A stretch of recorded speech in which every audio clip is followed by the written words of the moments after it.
Cynthia McKinney, the congressman from the Atlanta area. Stone Mountain, Georgia. Stone Mountain, Georgia. Where do we go from here as a people? I have given too many speeches where I have said that black body politic is comatose. It's nearly dead. We're not voting. We're not reading. We're not informing ourselves.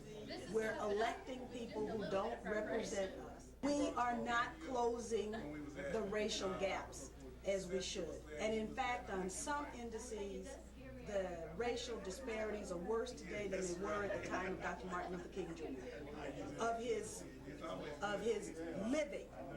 And so what that means is that the fruits of the civil rights movement, that the generation that took it to the streets, those fruits have been picked up, they've been eaten by the next generation, which was my generation, and we didn't produce tree shakers, activists, who would go inside the body politic of America and place a demand. Dr. King told us that there was a bounce check. We have not demanded payment on the check. And instead, what we have done is we have forgotten all about all of the responsibilities to make this American mainstream economy, justice system, everything that it means to be an American, to make it come back and count for us. So I would still have to say that the black body politic is comatose. And the very idea that Laura Bush would suggest that Condoleezza Rice needs to be on the presidential or vice presidential ticket of the Republicans is amazing to me, because I know that through lack of information and lack of commitment, we'll have a lot of people support that ticket because they want to see a black person in the White House, but that is like putting Clarence Thomas on the Supreme Court.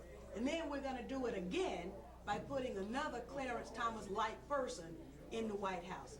Our dreams, hopes, aspirations will not be articulated by such a move. And so, on the one hand, we have to have a rear guard action to protect the gains that we're losing steadily in affirmative action, education for our children, and all of the things that we care about.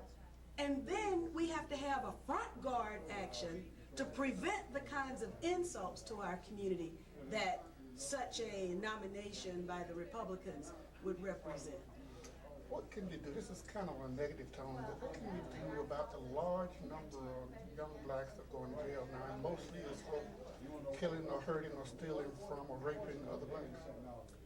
Well, first of all, again, I think we haven't wrapped our arms around young people. The young people who reach out in a negative kind of way are doing it because they don't have enough positive things at home. They don't have enough of us who are willing to step outside of our comfort zone and take somebody else under our wing. And we used to do that as a community. I can remember my great-grandmother and my grandmother telling me about the days when they would chastise the kid around the street. Didn't matter if it was theirs or wasn't theirs, but it was theirs in the sense of the community was theirs. And that old saying, it takes a village. Well, we were the village. But now we have all become individuals. We have bought into this American credo of individualism. And so we get shot down individually, but we will only be saved by our community mindedness. So on the one hand, we've got the situation in our homes that needs to be corrected. Secondly, we've got to elect people as district attorney, sheriff, who are going to do something other than prosecute our children. When our children need love, they don't need jail. They don't need to be treated as adults when they commit crimes. If they are children, we need to wrap our arms around them and show them a little bit of love. I had the opportunity to actually go and visit a YDC, and it's the most depressing thing because you've got little kids who have participated in criminal activity that adults participate in, but in the end, they're still little kids. One little kid asked me, well, will I still be in my grade, 6th grade? Will I still be in my grade when I get out of here and go back to school? They're children. And so at some point, we've got to understand that we've got to elect people who will treat them as children and not prosecute them